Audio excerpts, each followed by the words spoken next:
H. P. Lovecraft, El sepulcro. Al relatar las circunstancias que han desembocado en mi confinamiento en este asilo para dementes, soy consciente de que mi actual posición creará una duda muy natural sobre la autenticidad de mi narración. Es un hecho lamentable que la humanidad en general sea demasiado limitada en su visión mental, y esté por ello incapacitada para sopesar con paciencia e inteligencia aquellos fenómenos aislados que tan solo una minoría psicológicamente sensitiva puede ver y experimentar y que se hallan fuera de la experiencia común. Los hombres de más amplias miras intelectuales son capaces de comprender que no existe una distinción muy acusada entre lo real y lo imaginario, que todo lo que existe nos aparece en la forma en lo que lo conocemos, tan solo en virtud de los delicados instrumentos individuales, físicos y mentales, a través de los cuales adquirimos conciencia de ello, pero el materialismo prosaico condena al apelativo de locura aquellos relámpagos de visión superior que desgarran el velo vulgar del obvio empirismo.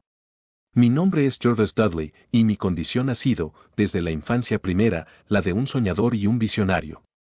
Poseedor de una riqueza material que me situaba más allá de las necesidades de la vida comercial, e incapaz por temperamento de dedicarme a los estudios y a las distracciones sociales de mis conocidos. He morado siempre en reinos alejados del mundo visible, ocupando los años de mi juventud y adolescencia en familiarizarme con libros antiguos y poco conocidos, y en vagabundear por los campos y valles de la región que rodea mi casa solariega. No creo que lo que yo veía en aquellos viejos volúmenes, o en mis paseos por tales campos y valles, fuese exactamente lo mismo que lo que otros muchachos pudiesen ver o leer en ellos, pero muy poco puedo decir de esto, puesto que un discurso más detallado serviría quizá tan solo para justificar las crueles calumnias sobre mis facultades intelectuales que a veces escucho, susurradas por los obtusos enfermeros que me rodean. Me será suficiente relatar los acontecimientos sin analizar sus causas. He dicho que vivía alejado del mundo visible, pero no he dicho que viviese solo. Eso es algo que no puede hacer ningún ser humano, porque aquel a quien falta la compañía de los vivos, busca y encuentra inevitablemente la de aquellos que no lo están o que ya no lo están. Hay, muy cerca de mi hogar, un valle singular, boscoso, en cuyas profundidades umbrías pasé la mayor parte de mi tiempo entregado a la lectura, al pensamiento o al ensueño. Di mis primeros pasos infantiles por sus laderas musgosas y tejí en torno a sus encinas de grotescos nudos las primeras fantasías de mi pubertad.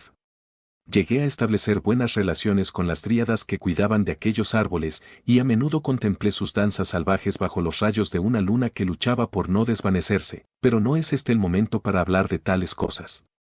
Solo hablaré del sepulcro solitario que se escondía en lo más oscuro e intrincado de la falda de la colina, el mausoleo abandonado de los Ide, una vieja y afamada familia cuyo último descendiente directo había sido depositado en el interior de los negros muros muchas décadas antes de mi nacimiento. El sepulcro al que me refiero es de granito antiguo, patinado y decolorado por la humedad y la bruma de muchas generaciones. Tan solo se distingue la entrada del edificio, pues su profundo interior fue excavado en el interior de la vertiente. La puerta, una pesada e imponente lápida, fabricada de la misma roca de la colina, cuelga de oxidados goznes de hierro y está cerrada, aunque no del todo, de una forma bastante siniestra y extraña, por medio de pesadas cadenas y candados, de hierro también, según la desagradable costumbre de hace medio siglo. La mansión, de la estirpe cuyos vástagos están allí inhumados, coronó antaño el declive en el que se halla el sepulcro, pero hace ya largo tiempo que sucumbió a las llamas de un incendio causado por el golpe de un rayo. Los más viejos habitantes de la región hablan a veces, con voces sofocadas por la preocupación, de la tormenta de media noche que hizo caer aquella mansión sombría, y aluden a la ira divina de una forma que, en estos últimos años, avivó en forma imprecisa la fascinación siempre intensa que yo sentía por el sepulcro sombreado del bosque. Tan solo un hombre había perecido entre las llamas. Cuando el último de los Ide fue enterrado en aquel lugar de quietud y de sombra, la urna que contenía sus cenizas vino de una tierra distante, en la que los miembros de la familia habían fijado su residencia cuando su mansión se incendió. No queda ya nadie que deposite flores ante el pórtico de granito, y pocos son los que se atreven a desafiar las sombras deprimentes que parecen rondar extrañamente en torno a las rocas erosionadas por la humedad. Nunca olvidaré la tarde en la que me encontré por primera vez con aquella semioculta casa de los muertos.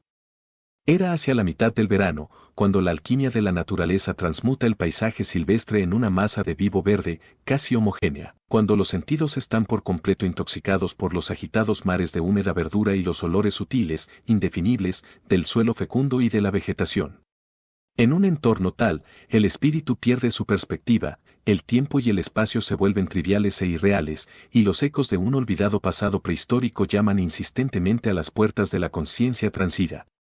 Había pasado todo el día vagando sin rumbo a través de las místicas espesuras del valle, meditando sobre cosas que no necesito exponer, conversando con cosas que no tengo por qué nombrar. Aunque solo contaba 10 años de edad, había visto y oído muchas maravillas que siempre permanecerán ocultas a la mayoría, y en ciertas cosas poseía una extraña senectud. Cuando, luchando para abrirme paso entre dos arbustos de rosas salvajes, me encontré de pronto con la entrada del panteón, no sabía yo la naturaleza de lo que había descubierto. Los oscuros bloques de granito, la puerta de tan curiosa manera entreabierta, ni siquiera los grabados de fúnebre carácter que adornaban la parte superior de la entrada, despertaban en mí asociaciones de carácter terrible o doloroso. Mucho sabía yo de tumbas y sepulcros, y mucho más aún era lo que imaginaba, pero mis familiares, a causa de las peculiaridades de mi carácter, me habían mantenido alejado de todo contacto personal con camposantos y cementerios. La extraña edificación pétrea de la boscosa pendiente era para mí tan solo una fuente de especulación y de interés, y su interior frío y húmedo, que pude observar a medias por la puerta tan desesperantemente entreabierta, no contenía para mí ningún indicio de muerte o descomposición. Pero en aquel instante de curiosidad nació en mí el loco e irrazonado deseo que me ha llevado a este infernal encierro. Impulsado por una voz que debía proceder de la horrenda alma del bosque, resolví penetrar en la sugestiva oscuridad del sepulcro, a despecho de las poderosas cadenas que me impedían el paso. Bajo la evanescente luz del atardecer me esforcé en abrir por completo la puerta pétrea, sacudiendo sus candados mohosos, e intenté deslizar mi delgado cuerpo por la abertura ya existente, pero ninguno de los dos intentos tuvo éxito. Curioso al principio, pronto alcancé un verdadero frenesí, y cuando regresé a mi hogar en la espesa penumbra, había jurado a los 100 dioses de los bosques que, a cualquier precio, me abriría paso algún día hacia las negras y escalofriantes profundidades que parecían llamarme. El médico de barba gris acero que viene a visitarme cada día a mi habitación, le dijo una vez a un visitante que esta decisión supuso el comienzo de una desdichada monomanía, pero dejaré el veredicto a mis lectores, cuando hayan conocido los pormenores del asunto. Pasé los meses que siguieron a mi descubrimiento en fútiles intentos de forzar los complicados cerrojos de la puerta entreabierta del sepulcro, y en investigaciones discretas pero cuidadosas sobre la naturaleza e historia del edificio. Previsto del oído tradicionalmente receptivo de los muchachos muy jóvenes, aprendí mucho, aunque una costumbre de guardar con cuidado mis secretos hizo que a nadie hablase ni de mis informaciones ni de mi resolución.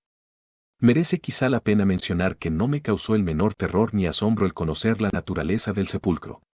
Mis ideas, bastante originales, sobre la vida y la muerte, me habían hecho asociar de una manera vaga la fría arcilla con el cuerpo que respira, y sentía que la grande y siniestra familia que antaño habitara la mansión incendiada se hallaba representada de alguna manera en el ámbito de piedra que yo anhelaba explorar. Los cuentos y murmuraciones que corrían sobre los ritos siniestros y las orgías llenas de impiedad que habían tenido lugar antaño en la antigua morada, me hicieron adquirir por la tumba un renovado y más fuerte interés. Cada día me sentaba frente a su puerta durante horas enteras. Una vez arrojé una vela a su interior por la rendija de la entrada, pero no pude distinguir casi nada, salvo unos peldaños de húmeda piedra que llevaban hacia abajo. El olor del lugar me repelía y, sin embargo, me embrujaba. Sentía como si lo hubiese sentido en un tiempo remoto, anterior a cualquier recuerdo, anterior incluso a mi habitar en este cuerpo que hoy poseo. Al año siguiente de aquel en el que por primera vez contemplé el sepulcro, hallé en el desván de mi hogar, repleto de libros, una antigua traducción comida de ratones, de las vidas de Plutarco. Al leer la vida de Teseo quedé muy impresionado por aquel pasaje que habla de la enorme piedra tras de la cual el joven héroe había de encontrar las pruebas de su destino en el momento en el que adquiriese la fuerza suficiente para levantar su peso monstruoso. La leyenda tuvo el efecto de disipar la inmediatez de mi impaciencia, porque me hizo sentir que el momento no había llegado todavía. Más tarde, me dije, llegaré a alcanzar una fuerza y una pureza de espíritu que me permitirán abrir la puerta fuertemente encadenada con toda facilidad, pero hasta entonces, había de conformarme con lo que parecía ser la voluntad del destino. En consonancia con esto, disminuyeron mis vigilias frente al oscuro portal y emprendí otras búsquedas, aunque de un carácter igualmente extraño. Solía levantarme con mucha cautela en la noche y salir de la casa sin hacer ruido para pasear por los camposantos de los que mis padres me habían mantenido alejado. No voy a relatar lo que allí hacía, porque hay muchas cosas de las que no estoy seguro, pero sé que en los días que seguían a tales merodeos nocturnos solía asombrar a las que me rodeaban por mi conocimiento de materias casi olvidadas desde hacía muchas generaciones. Fue tras una noche así cuando escandalicé a la comunidad al narrar una extravagante fantasía referente al entierro del rico y célebre caballero Brewster, historiador local que fue inhumado en 1711 y cuya lápida de pizarra, que llevaba tallada una calavera y dos tibias, se deshacía lentamente en polvo. En un arranque de imaginación infantil, inventé no solo que el enterrador, Goodman Simpson, había robado a aquel caballero sus zapatos de hebilla de plata, su chaleco de seda y su ropa interior de satén antes del entierro, sino que el mismo caballero, que no estaba por completo inanimado, se había dado 2 vueltas en el interior de su ataúd cubierto de tierra al día siguiente de haber sido inhumado. Pero nunca dejó mi pensamiento la idea de penetrar en el sepulcro, y fue ciertamente estimulada por el descubrimiento genealógico inesperado que me reveló el hecho de que mis propios antecesores por línea materna poseían al menos un ligero parentesco con la supuestamente extinguida familia de los Ide. Al ser el último de mi estirpe paterna, era igualmente el último de aquella rama más antigua y misteriosa. Empecé a sentir que el sepulcro era mío y a esperar con cálida impaciencia que llegase el momento en el que yo hubiera de pasar el pétreo umbral y descender a la oscuridad por aquellos húmedos y resbaladizos peldaños. Fue entonces cuando adquirí el hábito de escuchar con mucha atención junto a la puerta entreabierta, eligiendo para mi rara vigilia mis horas preferidas, las de la tranquila medianoche. Al llegar a la época en que alcancé mi mayoría de edad, había construido una pequeña glorieta ante las paredes musgosas de la ladera, permitiendo a la vegetación circundante que rodease el espacio que había abierto, y a las plantas trepadoras que tendiesen sus lazos sobre él, como si se tratase de los verdes muros y techo de un templete silvestre.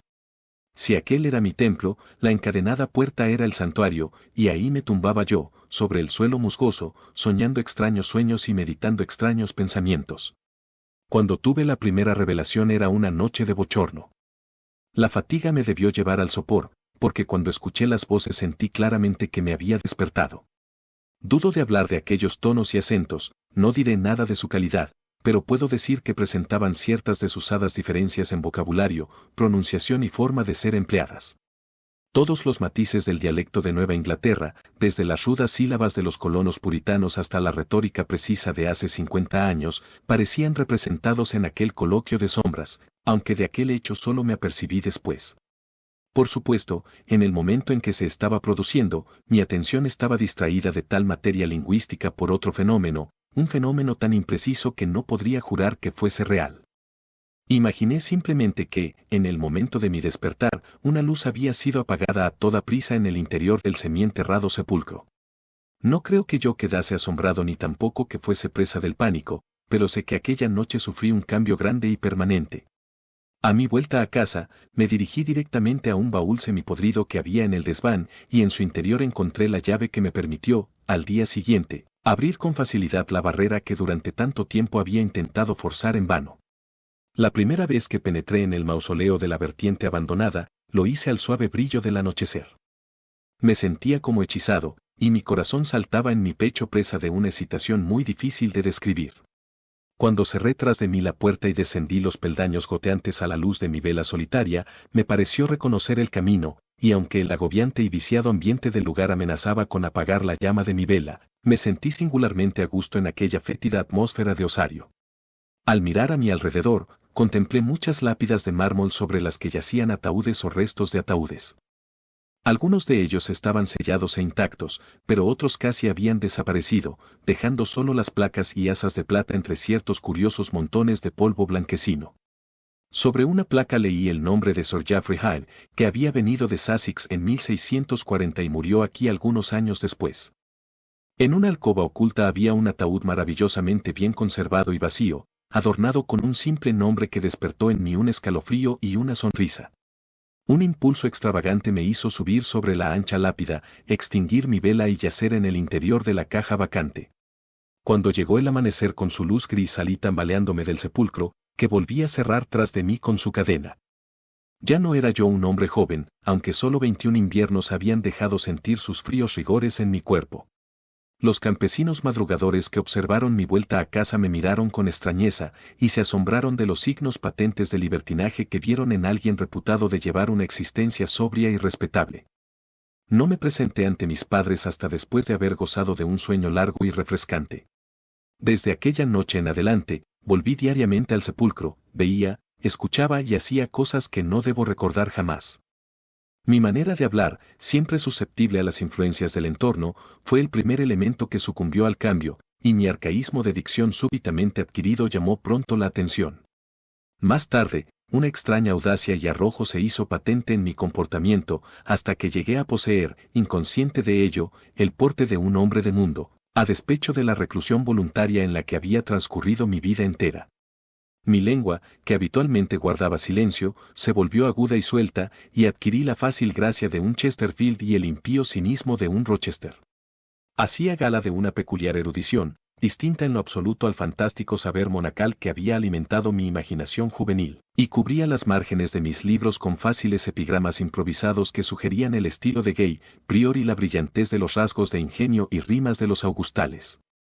Una mañana, durante el desayuno, bordeé el desastre familiar cuando declamé, con una voz sensiblemente alcoholizada, una canción propia de las bacanales del siglo XVIII, un divertimento poético de la época georgiana nunca recogido en ningún libro, que decía poco más o menos así: adelante, compañeros, venid con vuestras jarras de cerveza, y brindad por el presente antes de que se vaya. Apilad en vuestros platos montañas de carne, porque el comer y el beber nos dan la alegría. Así que llenad vuestros vasos que la vida pasa pronto. Cuando estéis muertos, ya no podréis brindar por vuestro rey o por vuestra mujer. Anacreonte tenía la nariz roja, según dicen. ¿Pero qué importa una nariz roja cuando se es feliz y se está alegre? Que Dios me maldiga. Prefiero estar rojo y aquí donde estoy, que blanco como un lirio y muerto y enterrado. Ven, Betty, mi niña, ven a darme un beso. No hay en el infierno una hija de posadero como esta. El joven Harry se mantiene todo lo derecho que puede, pero pronto perderá su peluca y se caerá bajo la mesa. Pero llenad vuestros vasos, que circule la bebida. Es mejor estar bajo la mesa que debajo de tierra. Así que reíd, y que siga la juerga. Y bromead, sedientos. No es fácil reírse bajo 6 pies de tierra. Ese vino me deja sin sentido. Casi no puedo andar, y quisiera saber si puedo permanecer de pie o hablar. Posadero, dile a Betty que traiga una silla. Haré de esto mi casa porque mi mujer no está aquí. Así que dadme una mano. No me tengo en pie, pero, ¿qué importa, mientras pueda estar encima de la tierra? Por aquellas fechas comencé a sentir el miedo que ahora sufro al fuego y a las tormentas. Si antes era indiferente a tales cosas, a partir de entonces tuve un indecible horror hacia ellas, y me retiraba a los lugares más ocultos del interior de la casa cuando quiera que el cielo amenazaba con desarrollar sus fastos eléctricos.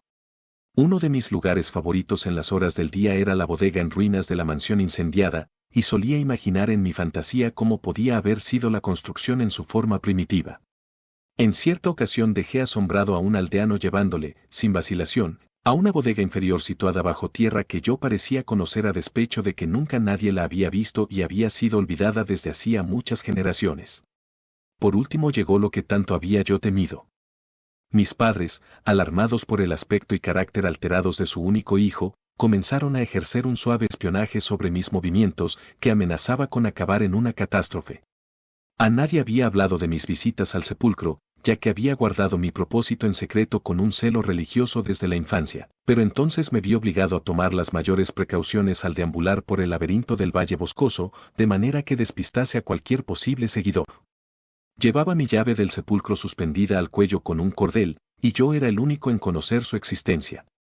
Nunca saqué de la tumba ninguna de las cosas que hallaba en su interior. Una mañana, cuando salí del húmedo sepulcro y volví a asegurar, con mano temblorosa, la cadena del portal, vi, oculto tras un seto cercano, el temido rostro de un observador. Era seguro que se acercaba el fin, mi templo había sido descubierto y desvelado el misterio de mis escapadas nocturnas. El hombre no me abordó, así que me apresuré a volver a casa y me esforcé en escuchar el informe verbal que le hizo a mi preocupado padre. ¿Estaban mis estancias más allá de la puerta encadenada a punto de ser reveladas al mundo? Imaginad mi asombro y mi alegría cuando escuché al espía contar a mis padres con susurros cautelosos que yo había pasado la noche en la glorieta exterior al sepulcro, con mis ojos entrecerrados por el sueño fijos en la puerta encadenada. ¿Por qué milagro habría sufrido el observador aquella rara alucinación? Me convencí entonces de que gozaba de la protección de un agente sobrenatural. Envalentonado por aquellas circunstancias providenciales, comencé a ir a la tumba abiertamente, confiando en que nadie podría nunca ser testigo de mi entrada en ella. Durante una semana degusté las delicias de aquella convivencia con los habitantes del pudridero que no debo describir, y entonces ocurrió aquello, y fui conducido a esta maldita morada de la tristeza y la monotonía. No debiera haberme aventurado a salir aquella noche, porque las nubes tenían el matiz del relámpago y una fosforescencia infernal se alzaba del pútrido marjal que había en el fondo del valle. También era distinta la llamada de los muertos. En vez del sepulcro de la ladera, era la bodega hundida en lo alto de la vertiente, o quizás su demoníaco habitante, quien me hacía gestos con dedos invisibles. Cuando salí de los intrincados matorrales que crecían en la llanura, frente a las ruinas, contemplé al brumoso claro de luna algo que siempre había esperado vagamente. La mansión, que hacía un siglo había desaparecido, se alzaba una vez más, esplendorosa, y cada ventana brillaba con la luz de muchos candelabros. Por el largo camino rodaban los coches de la buena sociedad de Boston, mientras que un gran número de elegantes y empolvados vecinos se dirigían a pie hacia la casa. Me mezclé a aquella muchedumbre, aunque sabía que mi lugar estaba más bien entre los anfitriones que entre los invitados. Dentro, en el salón, había música, risas y vasos de vino en todas las manos. Reconocí algunos rostros, aunque los hubiese reconocido mejor si estuviesen podridos o carcomidos por los gusanos y la descomposición de la muerte. Yo era el más desenfrenado y libertino en medio de aquella multitud de libertinos desenfrenados. De mis labios se vertían torrentes de alegres blasfemias, y mis ocurrencias no respetaban las leyes de Dios ni las de la naturaleza. De súbito, el redoblar del trueno, que resonó incluso más fuertemente que los gritos de aquella porcina multitud, se dejó oír en el mismísimo techo de la casa, e impuso un silencio de terror al escandaloso grupo. Rojas lenguas de fuego y ardientes ráfagas de calor llenaron la casa, y los juerguistas, aterrorizados por la llegada de una calamidad que no parecía ser producida solo por la naturaleza desencadenada, huyeron gritando en la noche. Solo yo permanecí allí, sujeto a mi asiento por un terror poderoso que nunca sentí anteriormente. Y entonces un segundo horror tomó posesión de mi alma. Si era quemado vivo hasta convertirme en cenizas, si mi cuerpo era dispersado a los cuatro vientos, nunca podría yacer en la tumba de los Ide. ¿No estaba preparado ya mi ataúd? ¿No tenía derecho a descansar por toda la eternidad entre los descendientes de Sir Geoffrey Hall? ¡Ay!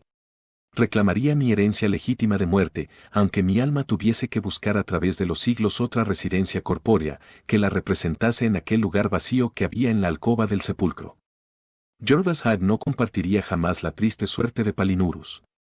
Cuando se desvaneció el fantasma de la casa incendiada, me encontré aullando y luchando, enloquecido, entre los brazos de dos hombres, uno de los cuales era el espía que me había seguido a la tumba. La lluvia caía en torrentes, y, hacia el sur, se veían los relámpagos que anteriormente habían pasado sobre nuestras cabezas. Mi padre, con el rostro arrugado por la tristeza, permanecía cerca de nosotros mientras yo aullaba mis súplicas de ser enterrado en el sepulcro, y con frecuencia recomendaba a mis captores que me tratasen con toda la suavidad posible. Un círculo ennegrecido en el suelo de la bodega en ruinas indicaba que el cielo había descargado allí un violento golpe, y en aquel lugar un pequeño grupo de aldeanos curiosos provistos de linternas contemplaban una pequeña caja de antigua factura que el rayo había sacado a la luz. Cesando en mi lucha, ahora fútil y sin objeto, observé a los espectadores y el tesoro que habían encontrado, y se me permitió compartir la visión de sus descubrimientos. La caja, cuya cerradura había sido rota por el mismo rayo que la desenterró, contenía muchos papeles y objetos de valor, pero yo solo tenía ojos para una cosa, era la miniatura, ejecutada en porcelana, de un joven que llevaba una elegante peluca rizada. El objeto estaba marcado por las iniciales, Y.H. El rostro era tal que, al contemplarlo, se diría que me estaba mirando en un espejo. Al día siguiente fui conducido a esta habitación de ventanas enrejadas, pero he sido informado de ciertas cosas por un viejo servidor, anciano y de mente simple, a quien tomé gran afecto en mi infancia y que, como yo, gusta de los camposantos. Lo que he osado relatar de mis estancias en el sepulcro solo ha servido para atraerme sonrisas compasivas. Mi padre, que viene con frecuencia a visitarme, declara que en ningún momento crucé la puerta cerrada con cadenas, y jura que el candado enmohecido había permanecido intacto desde hacía 50 años cuando lo examinó. Él dice incluso que todo el pueblo sabía de mis visitas a la tumba y que a menudo fui observado mientras dormía en la glorieta exterior al sepulcro, con mis ojos entreabiertos fijos en la hendidura que lleva al interior. No tengo ninguna prueba tangible contra esas afirmaciones, ya que mi llave del candado se extravió durante la lucha de aquella noche de horrores. Las cosas extrañas del pasado que aprendí durante aquellos encuentros nocturnos con los muertos las atribuye mi padre al conocimiento adquirido por mi continua lectura de los libros de la biblioteca familiar. Si no hubiese sido por mi viejo criado Hiram, ahora estaría yo completamente convencido de mi locura. Pero Hiram, leal hasta el fin, ha tenido fe en mí y ha hecho algo que me impulsa a hacer pública al menos una parte de mi historia. Hace una semana forzó el candado que sujetaba la puerta siempre entreabierta del sepulcro, y descendió con una linterna a sus húmedas profundidades. Sobre una lápida en una alcoba encontró un ataúd viejo pero vacío, cuya oxidada placa tiene grabada una sola palabra, Gervas. En aquel ataúd y en aquel sepulcro, me han prometido que seré enterrado. Fin.